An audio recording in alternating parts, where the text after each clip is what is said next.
मृत्यु एक सत्य है। एक राधेश्याम नामक युवक था। स्वभाव का बड़ा ही शांत एवं सुविचारों वाला व्यक्ति था।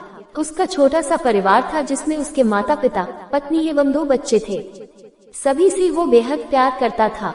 इसके अलावा वो कृष्ण भक्त था और सभी पर दया भाव रखता था। जरूरतमंद की सेवा करता था, किसी को डैख नहीं देता था।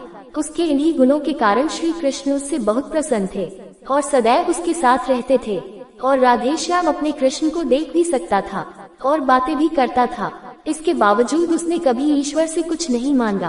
वो बहुत खुश रहता था क्योंकि ईश्वर हमेशा उसके साथ रहते थे, उसे मार्गदर्शन देते थे। राधेश्याम भी कृष्ण को अपने मित्र की तरह ही पुकारता था और उनसे अपने विचारों को बांटता था। एक दिन राधेश्याम के पिता की तबीयत अचानक खराब हो गई। उन्हें अस्पताल में भर्ती किया गया।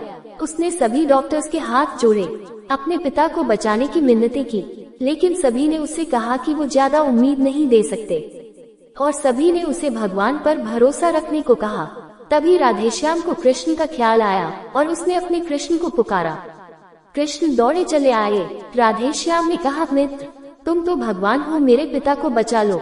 कृष्ण ने कहा, मित्र ये मेरे हाथों में नहीं है, अगर मृत्यु का समय होगा तो होना तय है।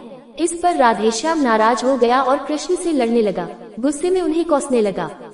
भगवान ने भी उसे बहुत समझाया पर उसने एक ना सुनी। तब भगवान कृष्ण ने उससे कहा, मित्र मैं तुम्हारी मदद कर सकता हूँ, लेकिन इसके लिए तुम्हें एक कार्य करना होगा। राधेश्याम ने तुरंत पूछा, कैसा कार्य? कृष्ण ने कहा, तुम्हें किसी एक घर से मुट्ठी भर ज्वार लानी होगी और ध्यान रखना होगा कि उस परिवार में कभी किसी की मृत्यु न हुई हो।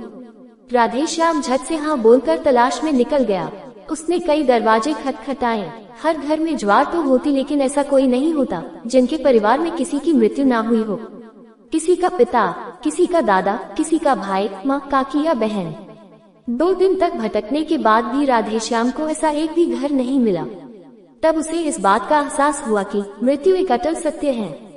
इसका सामना सभी को करना होता है, इससे कोई नहीं भाग सकता। और वो अपने व्यवहार के लिए कृष्ण से क्षमा मांगता है और निर्णय लेता है जब तक उसके पिता जीवित हैं उनकी सेवा करेगा। थोड़े दिनों बाद राधेश्याम के पिता स्वर्ग सिधार जाते हैं। उसे दैख तो होता है, लेकिन ईश्वर की दी उस सीख के कारण उसका मन शांत रहता है।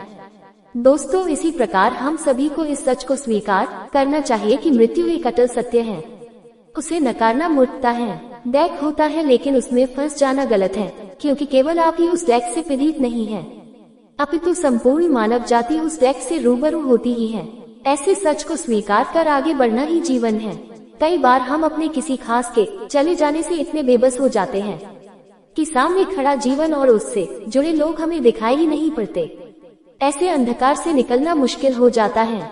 जो मनुष्य मृत्यु के सत्य को स्वीकार कर लेता है, उसका जीवन भार विहीन हो जाता है और उसे कभी कोई कष्ट तो नहीं सकता। वो जीवन के हर क्षेत्र में आगे बढ़ता जाता है।